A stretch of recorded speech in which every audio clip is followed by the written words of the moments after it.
పిల్లల కల్చర్ మారిపోయింది, పిల్లల యాటిట్యూడ్ మారిపోయింది. ఒక టీచర్గా క్లాస్ రూమ్లో పిల్లలు ఇవాళ మీరు చదువుకున్నప్పుడు తరం కంటే మాది ఒక తరం, మీకు దాదాపు 70 ఏళ్ళు ఉన్నాయనుకుందాం, నాకు ఇప్పుడు 47 48 అనుకుంటే ఒక 25 ఏళ్ల వ్యత్యాసం ఉంది. నేను చెబుతున్నటువంటి తర్వాత తరాలకు నాకు చూసుకుంటే ఒక 30 ఏళ్ల వ్యత్యాసం కనిపిస్తుంది వస్తుంది.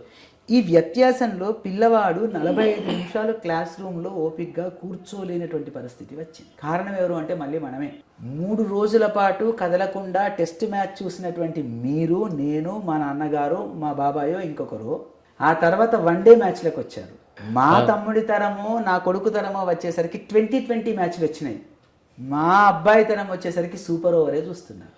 అంటే జనాలకు కూర్చుని వినేటటువంటి, కూర్చుని చూసేటటువంటి ఓపిక, సహనం కూడా తగ్గిపోయింది, అలవాటు పోయింది. పుస్తకం తెరిచి చదవాలి, లుక్ కల్చర్కే వెళ్ళిపోయాం అందరం కూడా. బుక్ కల్చర్ని విడిచిపెట్టేస్తున్నాం.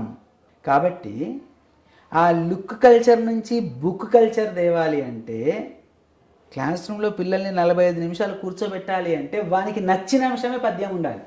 రీల్స్ అనగానే కావు, నేను రీల్స్ చేస్తున్నదని వెలుగుతాను. ఫ్యాషనులని కట్టింగులు, ఫ్యాషనులని నేను కూడా కటింగ్ చేసుకున్నాను కదా, తప్పే కదా అని అనుకుంటాడు వాడు. చిరిగిన జీన్స్, ఇవాళ టోన్డ్ జీన్స్ అని చెప్పేసి వస్తున్నాయి, చిరిగిపోయిన జీన్స్, అవి వేసుకోవద్దురా అని. అవును కదా, నేను కూడా ఇంకోసారి నా బర్త్డేకి మళ్ళీ ఈ జీన్స్ కొనుక్కోవద్దు కదా అని వాళ్ళు అనుకోవాలంటే పిల్లల వస్తువులు ఉండాలి, వాళ్ళ కాలానికి చెందిన అంశం ఉండాలి. అందుకని ట్రెండింగ్ పద్యాలు వేస్తారు.